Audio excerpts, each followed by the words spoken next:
Bienvenue dans ce test du HTC One X qui est le premier smartphone quadruple cœur de cette marque et qui est sous Android 4.0, à savoir Ice Cream Sandwich. Il est disponible sur le marché depuis quelques jours et on se pose des questions logiquement sur ce téléphone. Que vaut-il? Quels sont ses points forts? Quelles sont ses faiblesses? Et on va y répondre tout de suite dans ce test.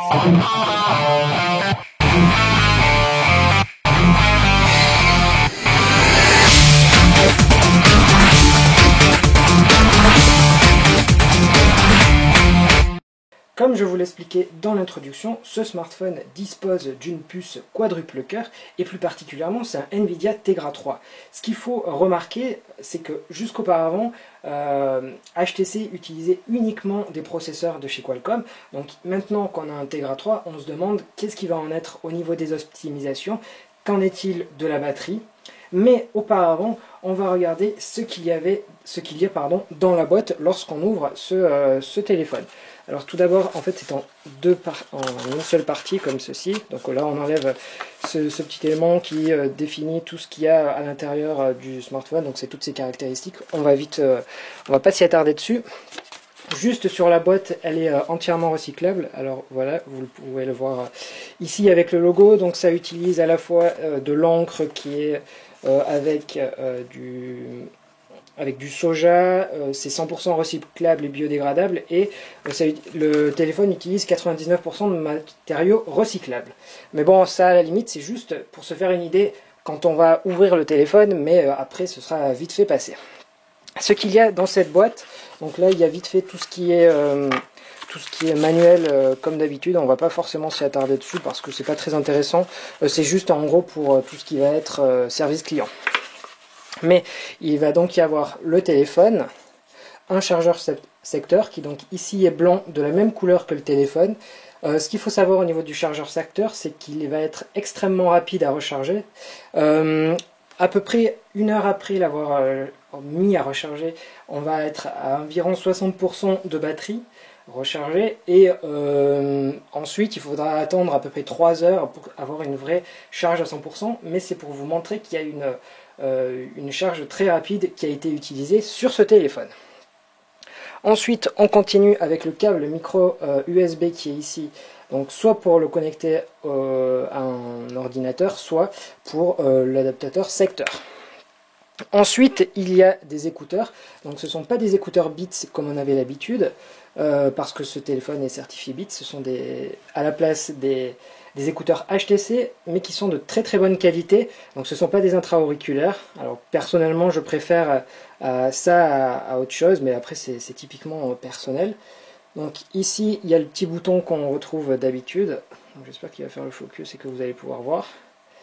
Donc le petit bouton ici avec un petit micro, et ensuite ici une prise jack de 3,5 mm qui va fonctionner autant avec le téléphone qu'avec d'autres smartphones ou un ordinateur par exemple.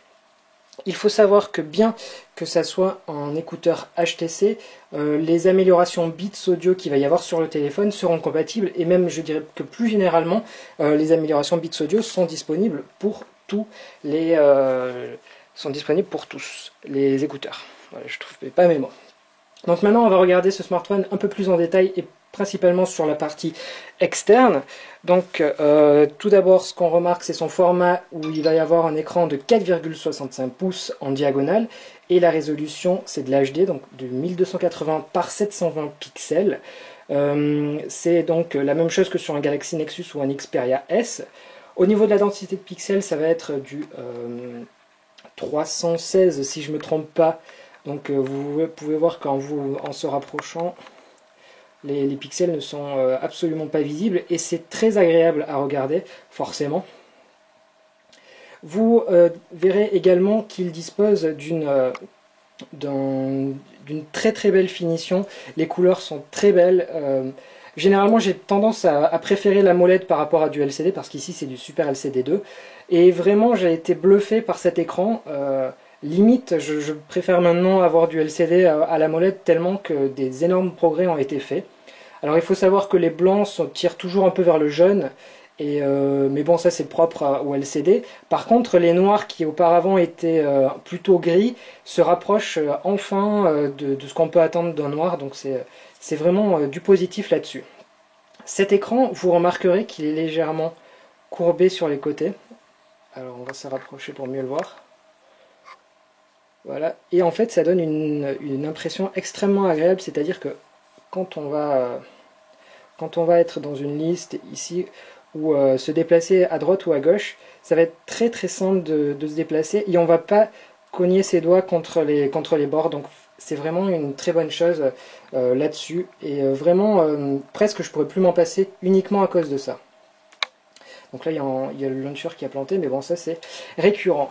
Ensuite, donc cet écran, je vous l'ai dit, il est magnifique. Il est Corning Gorilla Glass 2. Donc, quelle est la différence entre le 2 et le 1? C'est tout simplement l'épaisseur. Du moins, ça garde les mêmes caractéristiques de résistance, mais ça va être plus fin de environ 20%. Et il est également 3D, simplement parce que voilà, il y a ces petits bords qui sont courbés.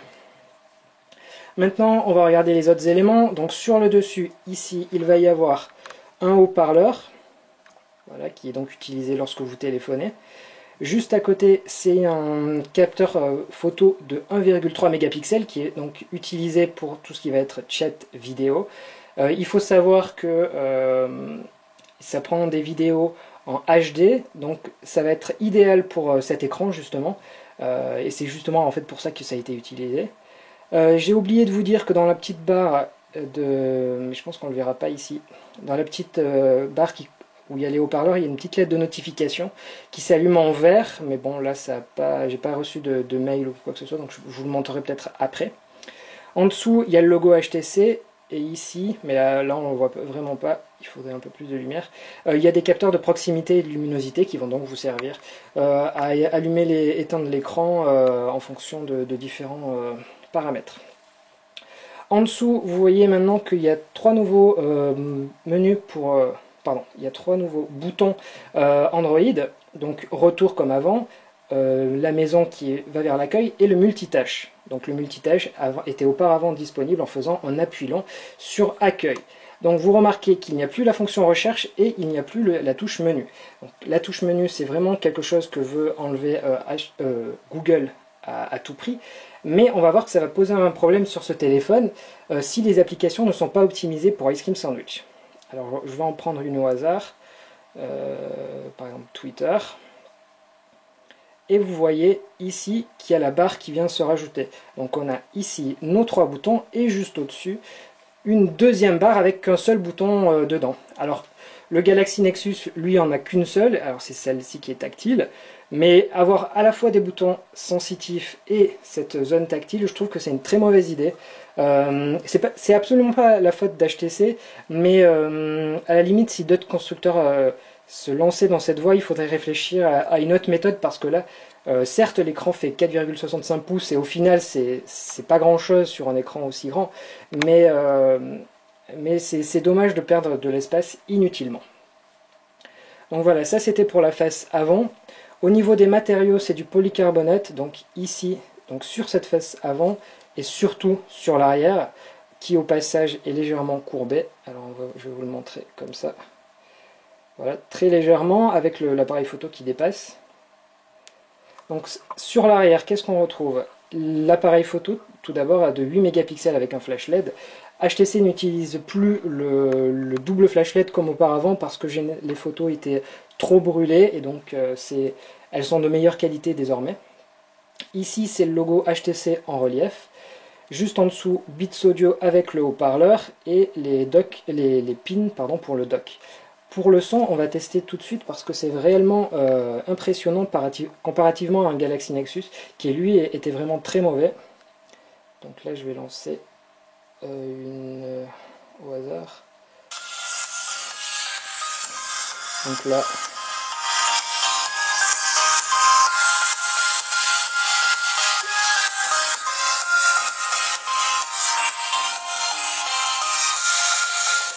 donc voilà pour le son qui, comme vous avez pu le voir, est extrêmement bon.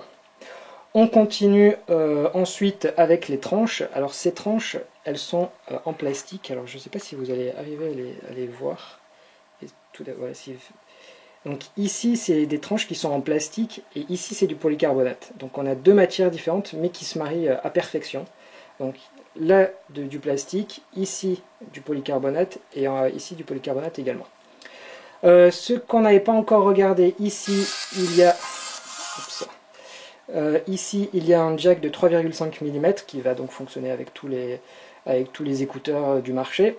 À côté, c'est un petit micro qui va servir à annuler le bruit ambiant, donc autant sur les vidéos que dans les appels. Juste à côté, vous allez avoir le lecteur de carte micro SIM, parce que en fait, la batterie n'est plus amovible. On est sur un design unibody, donc là, il n'y a aucun élément qu'on peut enlever. C'est un seul bloc. Donc auparavant en fait cet emplacement était accessible avec la batterie, sachant que maintenant la batterie n'est plus accessible, la micro SIM ils ont dû la mettre ailleurs. Et vous remarquerez qu'il y a une petite fente juste ici qui va permettre de l'ouvrir. Il faut pour cela utiliser une petite aiguille qui est donnée par HTC dans le packaging, donc que voici. Fais le focus dessus. Hop.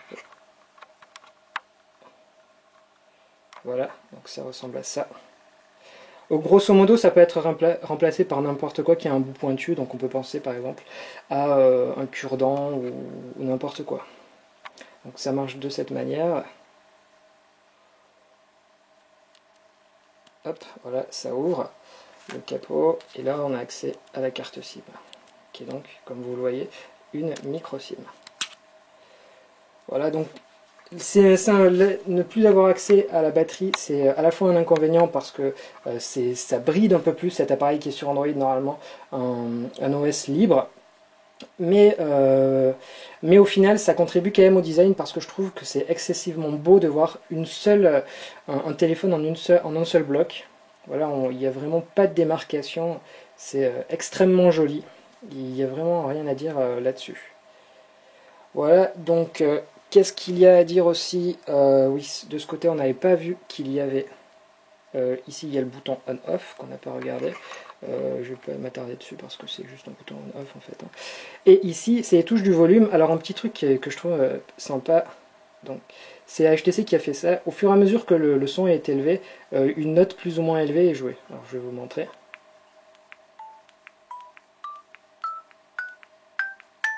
Voilà, donc c'est mignon et à la fois ça aide bien à savoir à distinguer le son. De ce côté-là, il y a une prise micro USB qui va donc servir à transférer des données sur un ordinateur, à recharger le smartphone, mais il est compatible MHL, c'est-à-dire qu'avec un adaptateur, vous allez pouvoir transférer le contenu du téléphone sur une télé. Et d'ailleurs, en parlant de ce contenu qui est envoyé sur la télé, il y a aussi quelque chose qui s'appelle MediaLink. MediaLink, c'est un boîtier qu'on peut connecter sur sa télé. Et en fait, entre le téléphone et MediaLink, le contenu est envoyé sans fil. Donc c'est à peu près la même chose que si vous aviez un câble HDMI, sauf qu'il y a ce boîtier qui va permettre qu'entre le smartphone et la télé, ça se fasse de manière sans fil. C'est pratique, mais bien évidemment, le MediaLink n'est pas fourni avec le téléphone. Donc en l'occurrence, ici, je ne peux pas vous le tester. En parlant d'ailleurs de ce MediaLink, il y a un gros souci sur ce téléphone, gros souci entre guillemets, parce que là, vous pouvez voir que l'écran est multi-touch 5 points, mais par défaut, il y a une option qui est activée. Donc, elle est ici, affichage du geste, qui est par ailleurs écrite en anglais. Donc, c'est ça qui est activé. Voilà. Donc là, si je fais 1, 2, c'est bon. Mais si je fais 3, le système ne les reconnaît plus, parce qu'en réalité, les 3 doigts sont utilisés pour MediaLink. Voilà. C'est MediaLink qui se lance. Mais pour les gens, c'est pas forcément inné de savoir que cette option est activée par défaut. Et en fait, il faut simplement se rendre dans les paramètres, aller affichage et gestes, et enlever ce truc qui s'appelle HTC Geste, pardon, et qui en plus n'est pas traduit en français. Donc voilà, il est bien multi-touch, mais si cette fonction est activée, il est dual touch. Donc si vous avez ce téléphone, pensez à bien la supprimer au lancement, sans quoi il y aura plein d'applications et jeux qui ne fonctionneront plus. Ensuite, au niveau des dimensions, on remarque qu'HTC a fait extrêmement fort parce qu'on est sur un modèle qui fait 8,9 mm d'épaisseur. C'est extrêmement fin. HTC était pas du tout rentré dans ce jeu l'an dernier quand Samsung mettait beaucoup de communication là-dessus. Donc moi je trouve qu'il n'est pas le plus fin et à la limite on s'en fout parce que là on a vraiment le gabarit idéal pour un smartphone. Surtout de 4,65 pouces, on peut pas lui demander plus, on peut pas lui demander moins. Pour moi c'est parfait. Au niveau du poids, il fait 130 grammes, donc à nouveau c'est pas le plus léger, mais ce que j'ai remarqué c'est qu'au plus son téléphone est léger, au plus on va avoir tendance à le tomber, simplement parce qu'on le sent pas dans les mains.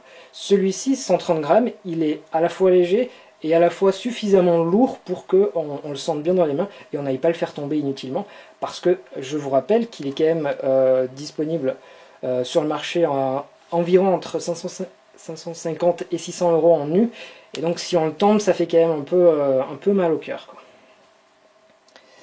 Je vais continuer maintenant avec juste ces petits boutons, vous montrer le multitâche. Alors je voulais brièvement montrer.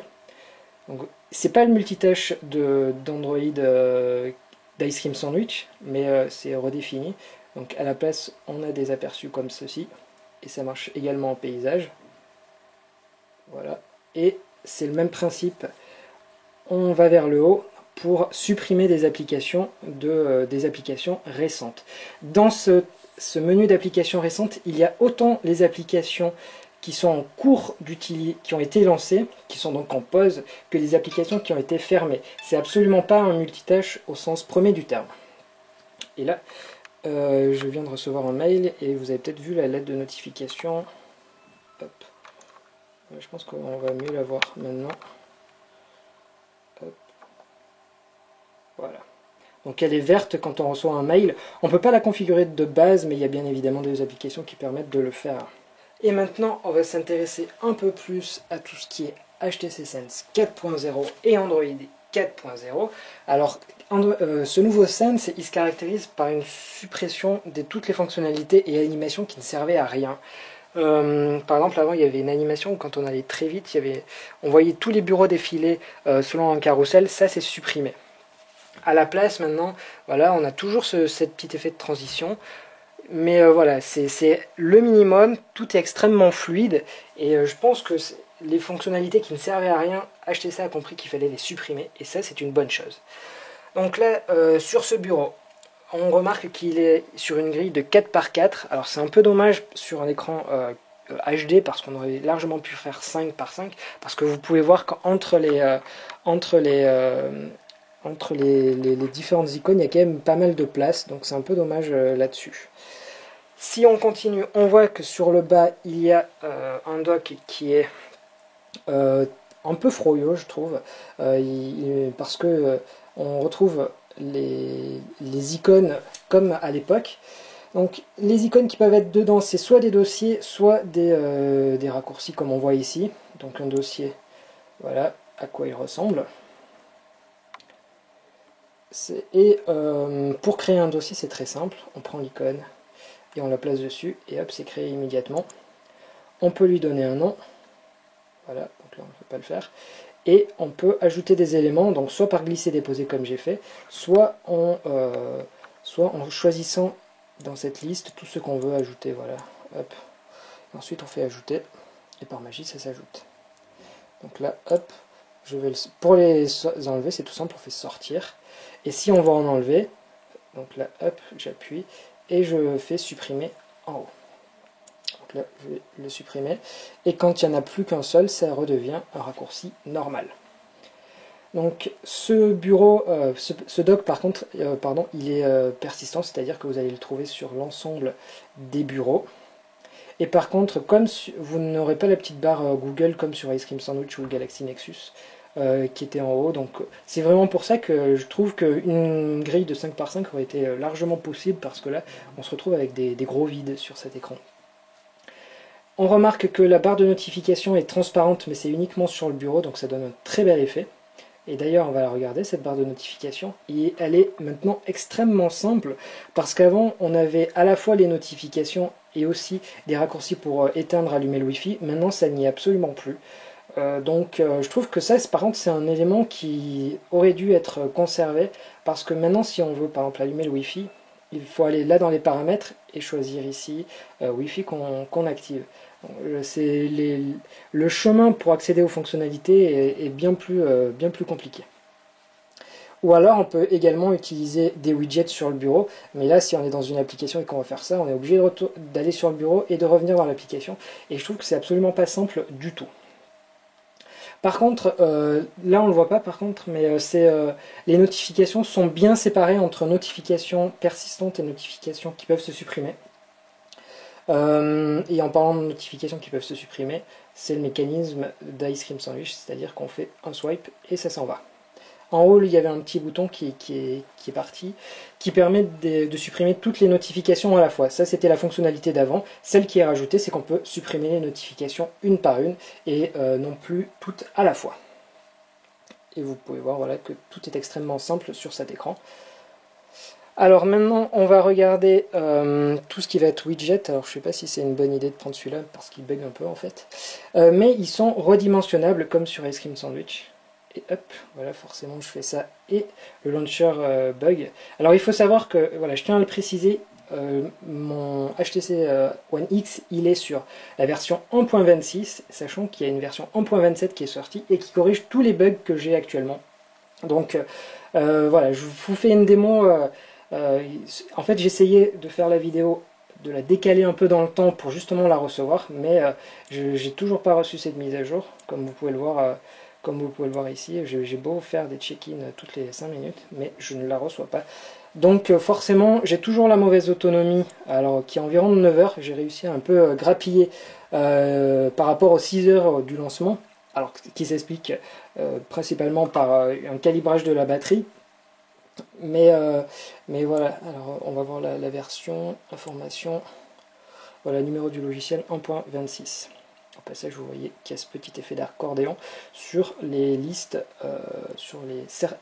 mais on va regarder plus ça en détail. Donc, ce fameux widget, il était donc redimensionnable. Voilà, donc tout se fait de manière dynamique, c'est-à-dire que voilà, tout s'ajoute immédiatement. Donc là, imaginons qu'on veuille le mettre à cette taille.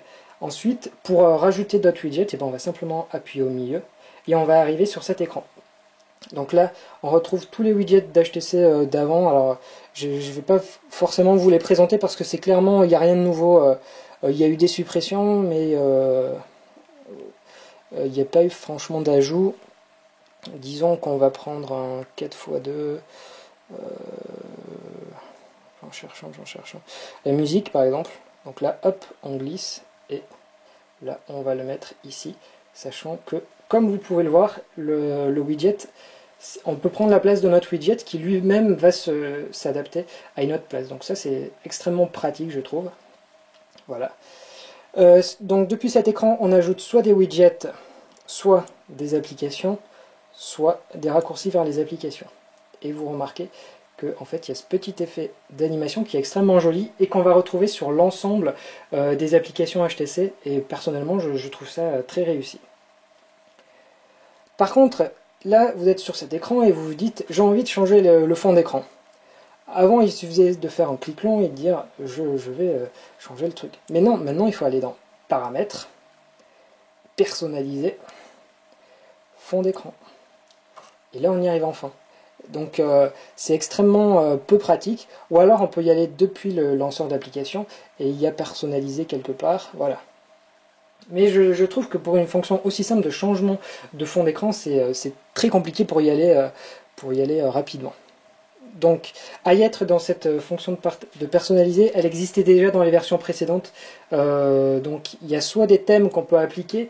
Alors, un thème, ça contient un fond d'écran et l'emplacement des widgets. Donc là, si je l'applique, voilà, mon bureau se change et prend cet agencement. Voilà, vous pouvez voir que c'est plus les mêmes widgets, c'est plus le même fond d'écran. Et là, si je reviens à la version précédente, je vais normalement tout retrouver.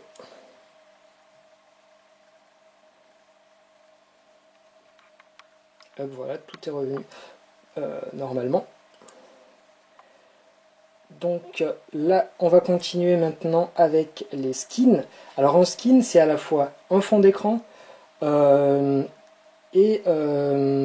là vous le voyez pas, mais l'écran de déverrouillage, il a un petit cercle qui sert à déverrouiller et on peut changer sa couleur par exemple.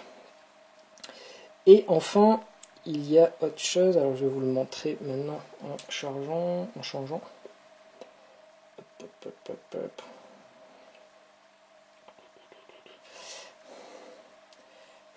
Hop.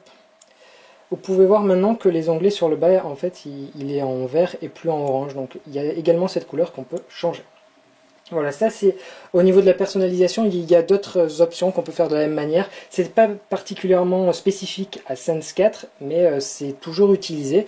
Sachant qu'il y a également HTC Hub qui permet de choisir des thèmes et des skins en plus, mais le problème c'est que à chaque fois que j'essaye d'y aller, ça me dit que ça ne marche pas. Donc il faut croire que ça arrivera un jour. Alors est-ce que c'est dû au lancement du téléphone? Je ne sais pas encore. À être sur cet écran, on voit que c'est le lanceur d'application, où on va swiper à l'horizontale pour voir toutes nos icônes, toutes nos applications, pardon. Donc ici, ensuite on retrouve l'onglet fréquent, donc les applications qu'on ouvre le plus fréquemment, et enfin celles qui ont été téléchargées sur le Play Store. Sur le dessus, sachant que maintenant on n'a plus laissé le bouton menu, les fonctions vont être accessibles depuis l'action bar via ce petit bouton menu. Donc on va pouvoir trier, partager, gérer les applis, modifier les onglets. Alors modifier les onglets, c'est à nouveau sur toutes les applications qui ont ça sur le bas. Soit vous allez pouvoir les enlever. Alors, hop, on va la remettre. Par contre, voilà. Soit on peut les réorganiser comme on veut. Voilà. Et vous pouvez voir que c'est extrêmement fluide. Voilà, il n'y a rien à dire là-dessus. Je pense qu'on a fait grosso modo le tour de ce qu'il y avait à montrer sur le launcher. Ah non, il y a également le pinch to zoom, qui est quasiment immédiat. Je ne sais pas si vous arrivez à voir. Ensuite, au niveau de l'ajout des bureaux, il peut y en avoir jusqu'à 7. Voilà. On en supprime comme on veut. Et le minimum de bureaux, il faut qu'il n'y en ait qu'un seul. C'est celui avec la maison. Donc maison qui est la même icône que celle qu'on voit sur la touche sensitive. Et donc quand on va appuyer sur le bureau, on va forcément arriver sur cet écran de là. Maintenant on va regarder tout ce qui va être écran de déverrouillage. Alors c'est le même principe qu'avant. On a cette fameuse bulle, ce fameux rond qu'on peut changer la couleur que je vous ai dit tout à l'heure. Donc soit vous faites comme j'ai fait, vous l'envoyez vers le haut et vous déverrouillez. Soit vous avez des applications ici, vous les mettez dedans et elles vont se lancer. Ou alors, ici par exemple j'ai choisi le thème avec les notifications, donc là par exemple une notification d'agenda, hop ça va m'ouvrir l'agenda au bon endroit.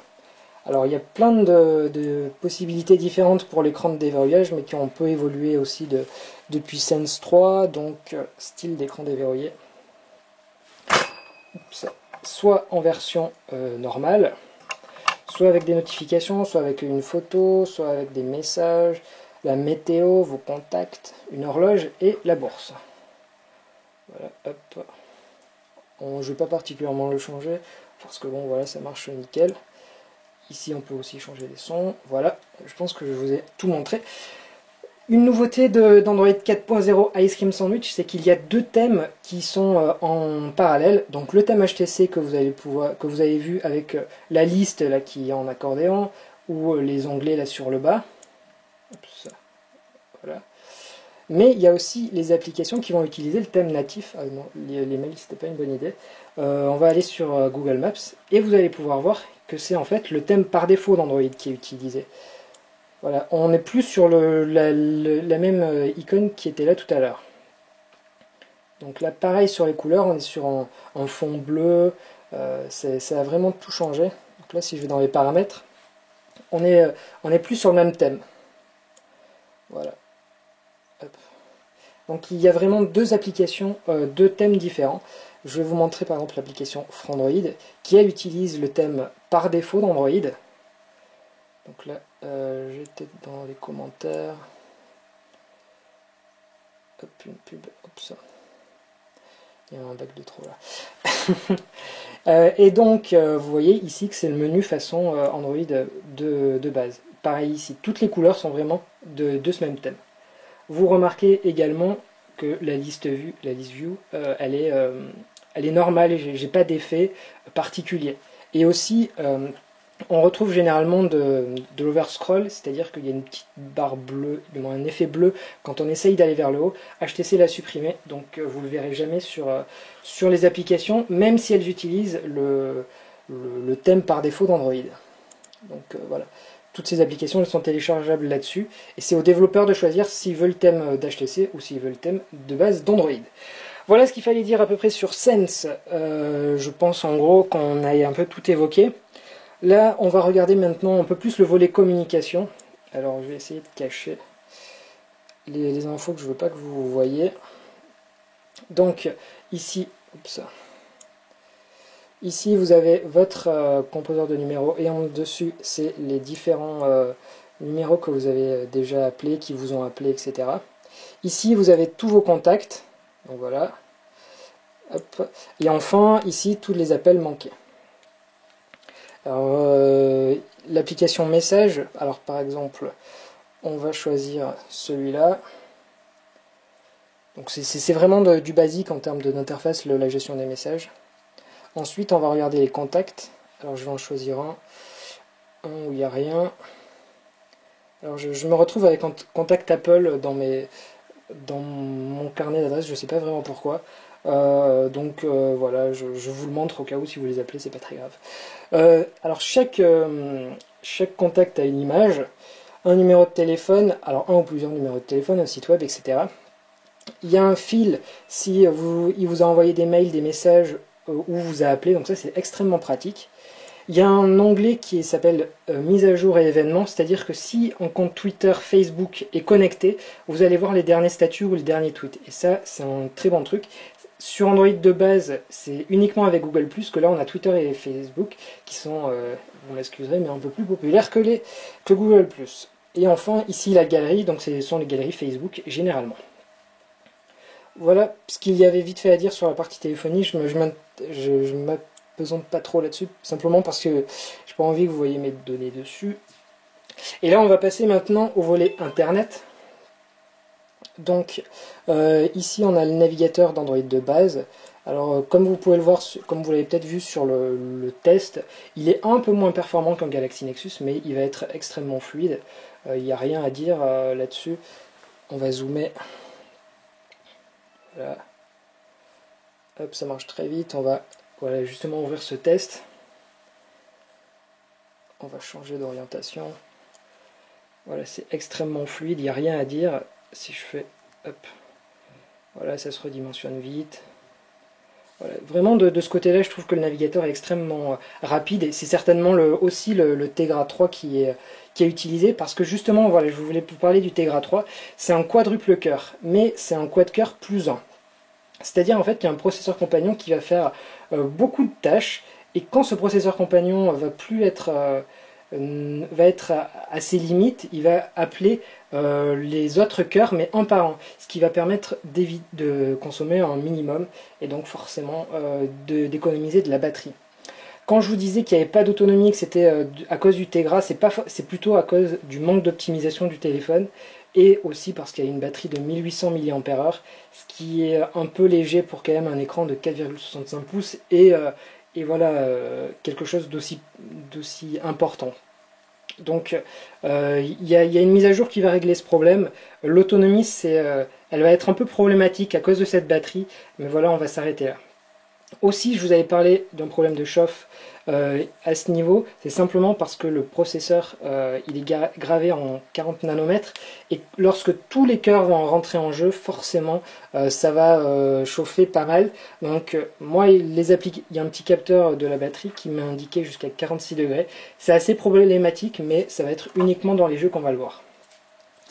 Petite parenthèse, on va revenir justement à Internet. Ce qui est pas mal, c'est que ici vous allez pouvoir demander la version du bureau. Donc là sur Frandroid ça marche pas en l'occurrence, mais ça marche bien avec les autres sites. Vous pouvez activer Flash Player ou non. Donc forcément quand on active Flash, ben ça rame. charge-toi. Du moins c'est en tout cas moins fluide que ce qu'on avait jusqu'à présent. Donc personnellement je vous conseille de jamais l'activer et uniquement le mettre s'il y a du contenu spécifique que vous voulez voir. Parce que tout simplement ça va économiser de la batterie et en plus ça ira plus vite. Donc il n'y a pas vraiment de... Moi je pense que c'est un choix logique de faire ça. Ensuite il y a normalement une option lire, voilà. Donc ici il y a un petit bouton lire et qui va tout simplement reformater le texte pour n'afficher que le texte et enlever justement tout ce qui est design, photo qui ne servent à rien. Et là on a vraiment que le texte. Donc c'est bien plus pratique que ce qu'on a, que d'avoir eu la version entière où il va falloir zoomer, dézoomer. Là on est tout à la bonne taille, vous allez encore pouvoir zoomer, ça s'adapte. Vraiment ça c'est une fonctionnalité extrêmement pratique et je trouve que vraiment que Google devrait l'ajouter parce que ça c'est une vraie valeur ajoutée de Sans. Ensuite il y a la possibilité d'enregistrer les pages pour les consulter en offline. Imaginez vous êtes dans le train et ça passe mal et donc là vous dites enregistrer. Donc là ensuite il faut retourner dans le menu. Alors c'est pas dans l'historique, mais c'est à côté. Voilà, enregistrer. Et hop là, la page est déjà chargée. Et on la retrouve telle qu'elle. Donc ça, extrêmement pratique. Vous allez également pouvoir faire la même chose avec des vidéos. Et avoir en historique, donc rien de particulier à vous dire là-dessus, les éléments les plus visités. Et enfin, vos favoris, sachant que les favoris vont maintenant se synchroniser avec votre compte Google de Chrome. Donc toutes les favoris que vous avez sur Chrome ordinateur, vous allez retrouver ici, et inversement, donc fort pratique, et en plus même pas besoin d'utiliser Chrome pour Android. Voilà à peu près tout ce qu'il y avait à dire sur cette partie. On va charger un autre site pour vous montrer que ça va un peu plus vite. Mais cette partie internet, je la trouve vraiment bonne, il n'y a pas vraiment à dénigrer, ou voilà, je trouve que du bien. La gestion des onglets, elle est pas tout à fait comme sur iStream Sandwich de base, c'est l'ancien design, mais vous voyez que c'est extrêmement rapide. Hop, ça se recharge.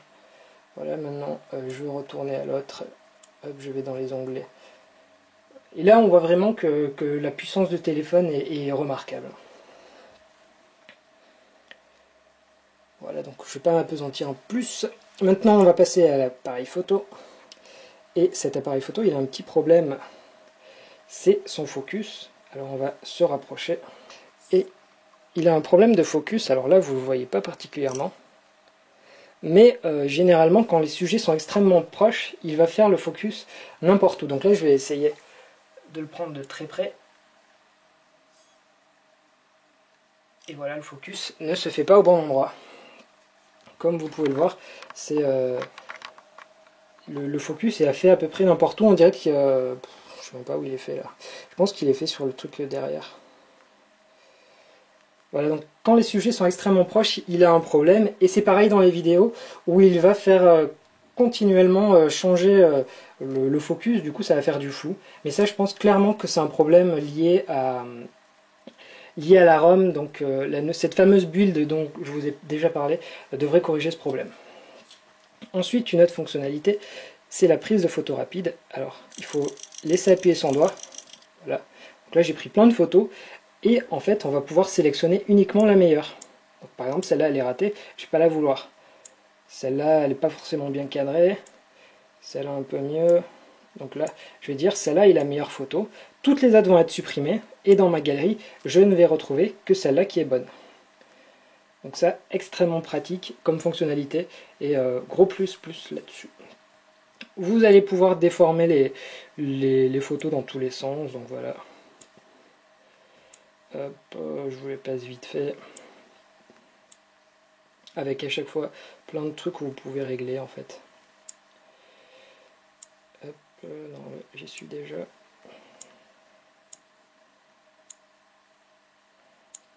Du vintage, des couleurs. Vous allez pouvoir vous amuser, mais donc là c'est au moment de la prise de la photo, mais il y a aussi la possibilité de faire des retouches après. Donc c'est pas forcément obligé de les appliquer maintenant, c'est à vous de voir en fait. Au niveau du zoom, c'est forcément un zoom numérique, oui. donc forcément dégueulasse. Parce que c'est juste l'image qui a grandi, donc ça sert pas à grand chose. Ensuite, dans les modes qui ont été ajoutés, il y a de l'HDR. Donc l'HDR, ça consiste à prendre 3 photos, une normale, une surexposée et une sous-exposée. Donc je ne vais pas bouger maintenant. Voilà, là c'est beaucoup mieux. Donc là on va le laisser charger. Et le rendu, voilà, ça va être de l'HDR. Donc au Mobile World Congress, on avait testé avec un iPhone, parce que l'iPhone est justement la référence, tout ça, tout ça. Et en fait, justement, l'HTC One X fait mieux, donc que demander de plus. Ensuite, il y a une fonctionnalité qu'on appelle la vidéo au ralenti, qui est ici. Ça consiste à prendre une vidéo normalement, mais 1 seconde équivaut à 4 secondes, du coup, ça va la ralentir. Je vais prendre une vidéo là et je vais vous montrer. Donc voilà pour la vidéo. Maintenant, quand on va la regarder,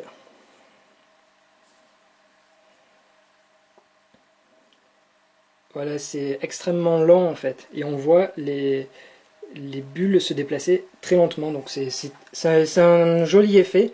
Et sachant qu'il n'y a pas de timelapse, c'est une fonction qui y ressemble mais pas tout à fait. Parce que le timelapse, ça sert à faire une photo toutes les X secondes ou millisecondes, alors qu'ici c'est une vidéo qui ralentit. Donc en parlant de vidéo, sur le lecteur de base, il y a la possibilité de prendre des photos en même temps qu'on regarde une vidéo. Donc ça c'est pratique. Et quand vous allez prendre une vidéo, donc là, je vais la prendre maintenant, et j'ai encore la possibilité de prendre des photos en même temps. Alors là, ça marche forcément pas avec ce mode, mais ça marche normalement avec le mode normal. Vidéo ralenti, non. Voilà. Voilà, là ça prend des photos en même temps. Hop, il y a un panorama. Alors, non, arrête-toi. Donc le panorama, ça va consister à prendre plusieurs photos. Donc voilà la première. Ensuite, je me décale. Hop, je prends la deuxième. Alors là, on va dire qu'on arrête. Et on va regarder le résultat. Donc, le défaut que je trouve à ce système, c'est que ça fait vraiment... quand les photos sont découpées, ça donne cet effet où voilà, on voit vraiment des escaliers, alors qu'en réalité, il n'y en a pas. Donc ça, c'est un dommage là-dessus.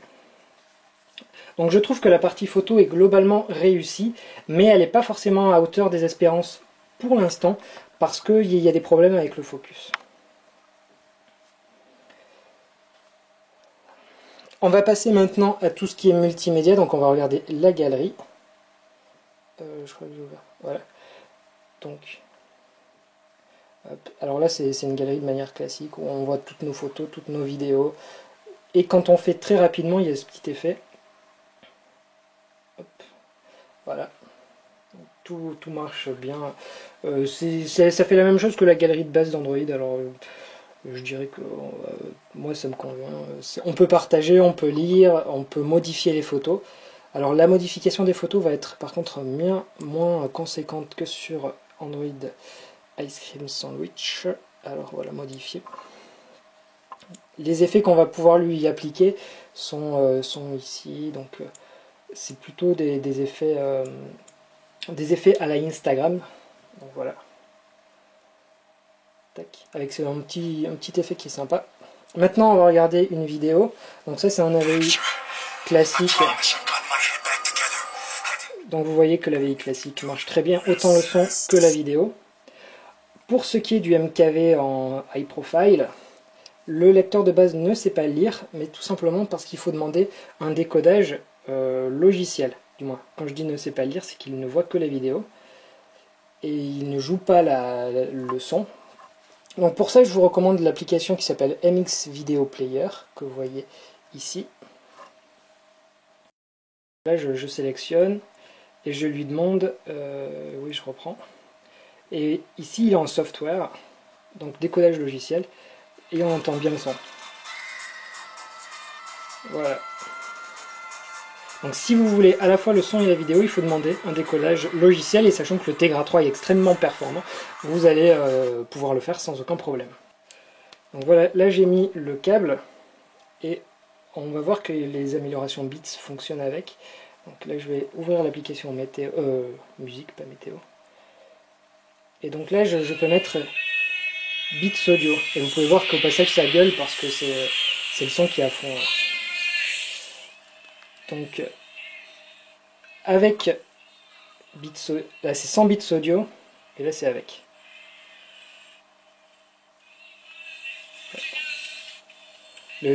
Ça s'entend vraiment la différence. Donc, hop. Du niveau du son, moi j'ai absolument rien à dire à ce téléphone. Donc vous allez avoir des effets audio, mais qui ne vont marcher que avec un écouteur, donc je vais les remettre. Donc effet audio, vous avez plein d'éléments, mais ils ne sont pas paramétrables, donc c'est un peu dommage de ne pas pouvoir choisir son équaliseur soi-même. Sinon, pour ce qui est de l'application musique, elle fait son job en fait. On peut obtenir les paroles en fait en même temps qu'une musique est jouée. Et c'est à peu près tout ce qu'il y a à dire, parce que oui, il y a le sort de hub qui va recenser toutes les applications musique qu'il y a sur votre téléphone et vous mettre des raccourcis ici, en plus de pouvoir jouer ce qu'il y a sur le téléphone. Donc voilà, hop, le chemin c'est comme ça. Donc au passage, l'interface c'est...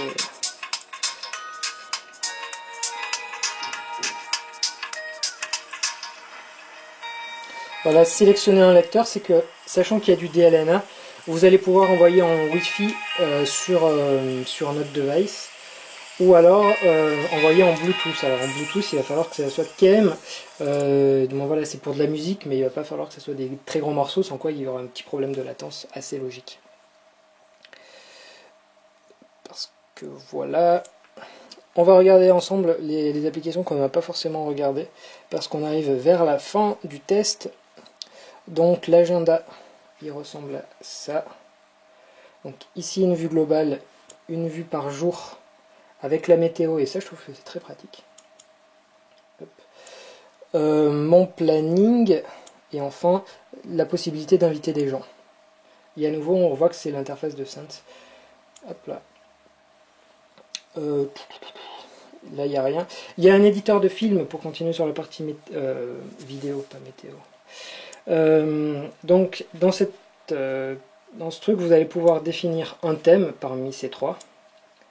Donc voilà, ça, je mets OK. Et vous allez pouvoir ajouter des sons et des vidéos, et ensuite ça va vous générer quelque chose. Alors là.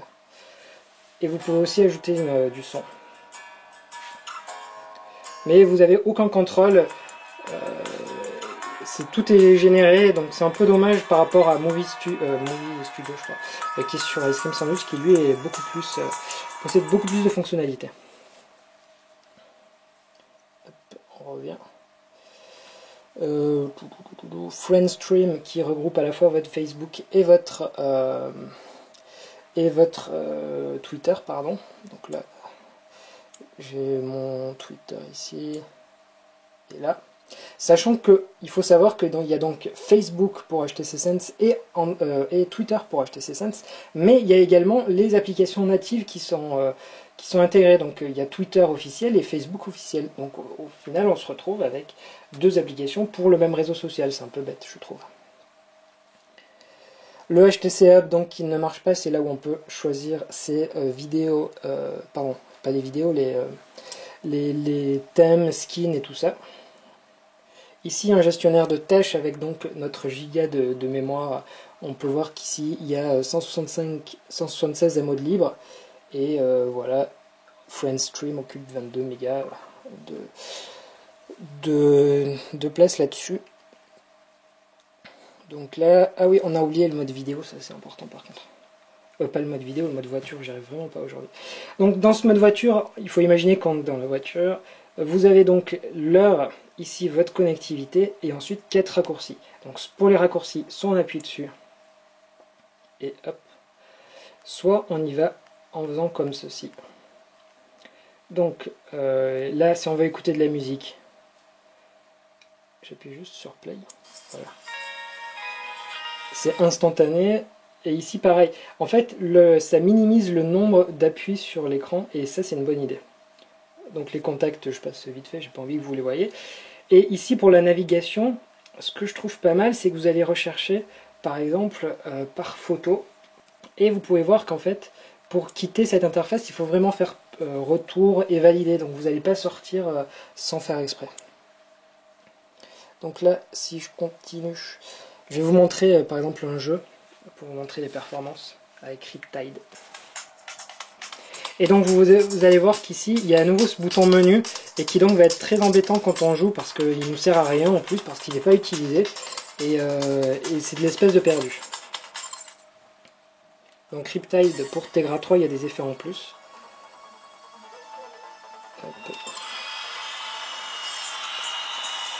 Je vais essayer de jouer du mieux que je peux, mais je suis pas vraiment devant, ça va être un peu difficile. Un peu mieux. Et voilà, vous pouvez voir qu'il y a plein d'effets, c'est extrêmement fluide. Par rapport à une zoom qui était sur Tegra 2, on voit vraiment qu'il y a eu, des modifications de fait.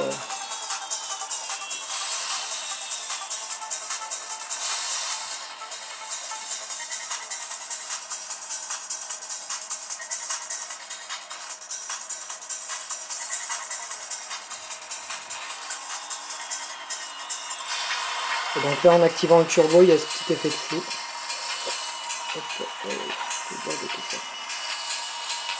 Voilà.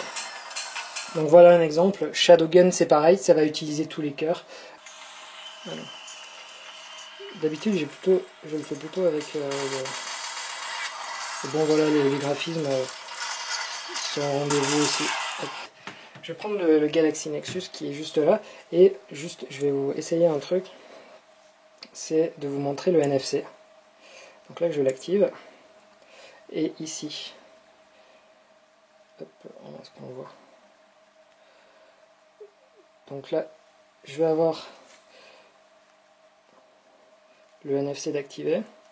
Je vais aller sur le Play Store et je vais prendre l'application Frandroid par exemple. Donc ici, je vais être sur la fiche de l'application, et ici je suis donc dans les paramètres. Je vais même revenir sur le bureau. Je vais dézoomer un peu pour que vous voyez mieux. Donc là, ce que je vais faire, c'est juste approcher les deux. Donc là, j'appuie. Ah, ça a échoué. Et hop, ici, je me retrouve sur le Play Store, sur la fiche de Frandroid normalement. Voilà. Donc il y a plein d'interactions comme ça. Si je vais ouvrir une vidéo YouTube, on va le faire dans l'autre sens. Voilà, la première qui vient. Donc là maintenant c'est dans l'inverse. Oups. Allez. Ouais, ça marche pas. Voilà. Et normalement sur le Galaxy Nexus ça lance YouTube. Voilà. Donc les développeurs peuvent implémenter ce qu'ils veulent, ou alors il y a des fonctions de base comme avec YouTube et le Play Store que vous venez de voir ici. Alors maintenant on s'approche vraiment de la fin de ce test, et donc on va regarder un élément qui est pour moi le petit défaut, c'est donc l'autonomie, qui comme vous pouvez le voir s'effondre un peu. Mais il faut savoir qu'il y a donc la nouvelle build qui arrive et qui augmente quasiment par 2 l'autonomie. Donc hier je suis arrivé jusqu'à 9 heures d'autonomie, c'est bien plus que les 6 heures d'auparavant.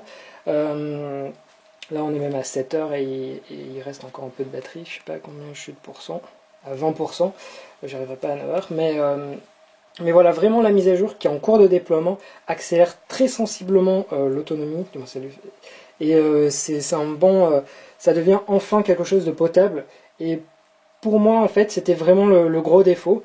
Et en plus cette mise à jour elle corrige les problèmes qu'il y a sur l'appareil photo, donc j'aurais tendance à dire que enfin on a le produit parfait, parce que même sans, on l'avait déjà, et là, là j'ai quasiment plus rien à lui dire, et vraiment HTC a fait un produit excessivement bien, voilà. Donc tous ces aspects positifs, ça va être son écran, son design extrêmement léger, sa finition qui est très bonne,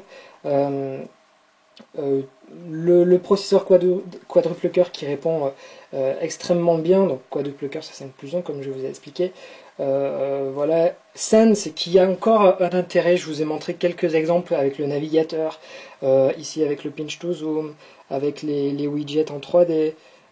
Voilà, il y a plein d'éléments qui font encore que Sense a de l'utilité, même si Android 4.0 est passé par là. Au niveau de ces petits défauts, c'est donc le focus qui pour l'instant est un peu bancal, et l'absence de la mise à jour pour l'instant sur le téléphone, mais donc comme je vous ai dit c'est uniquement temporaire. Le seul vrai problème pour moi ça va être le prix de ce téléphone qui est entre 550 et 600 euros, c'est assez excessif. Il va vraiment falloir que les opérateurs fassent un gros effort dessus, mais les gens qui sont chez Free vont devoir vraiment débourser pas mal d'argent, mais clairement ce téléphone, j'aurais tendance à dire que même dans un an j'ai l'impression qu'il sera encore actuel parce que il est tellement performant, il est tellement réussi, l'écran est magnifique. Je me demande encore sur quoi les constructeurs vont pouvoir s'améliorer, mais bien sûr qu'ils vont trouver pourquoi. Mais là on a vraiment une copie qui est fabuleuse. Je dois dire que HTC est très très bon avec ce One X.